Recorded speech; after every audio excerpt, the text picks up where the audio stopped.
Donc bonjour, je me présente, Constance Denis, étudiante au doctorat en éducation, donc au REMDUS également. Puis je suis au campus de Longueuil, de l'Université de Sherbrooke. Donc j'ai choisi de travailler sur la compétence à l'encadrement à la recherche au deuxième, troisième cycle parce que lors de ma maîtrise, j'ai trouvé intéressant de voir qu'il y avait des mariages heureux, des mariages malheureux entre les directeurs et les étudiants. Puis je me suis intéressée à ce sujet-là avec ma directrice qui était toute jeune, donc une toute jeune directrice. Donc pour nous, c'était intéressant de voir comment est-ce que ces gens-là, comment les nouveaux directeurs développent leurs compétences. Est-ce qu'il y a des espaces qui sont voués à ça? Puis par la suite, on s'est intéressé vraiment en constatant qu'il y avait peu de recherches qui travaillaient vraiment là-dessus. On s'est intéressé à savoir quelles sont les compétences à proprement dire qui sont nécessaires pour l'encadrement.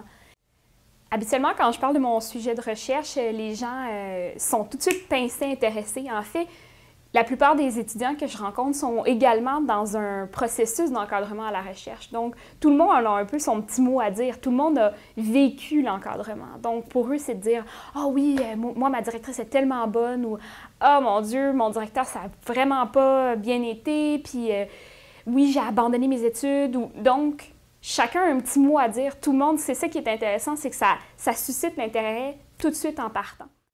En ce qui concerne les défis liés à mon projet, j'en ai déjà surmonté quelques-uns. Ça fait déjà 1 an et demi donc, que je travaille sur cette problématique-là.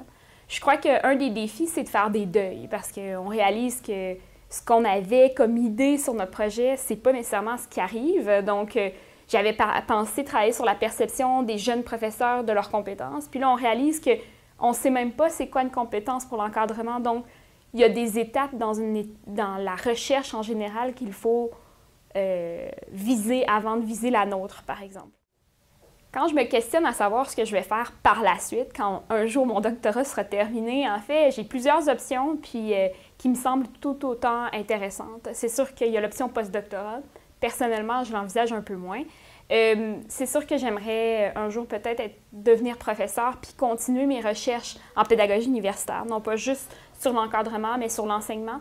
Puis de peut-être m'insérer dans le micro-programme en enseignement supérieur, dans le diplôme en enseignement supérieur, pour vraiment aller faire ressortir l'élément formateur de l'encadrement, de tenter d'apporter des outils concrets à ces directeurs-là qui se retrouvent avec des tâches pour lesquelles ils ne sont pas formés.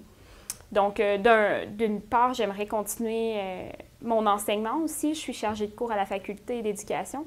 Donc, pour moi, ce serait pertinent de continuer de poursuivre mon apprentissage, mais aussi mon enseignement.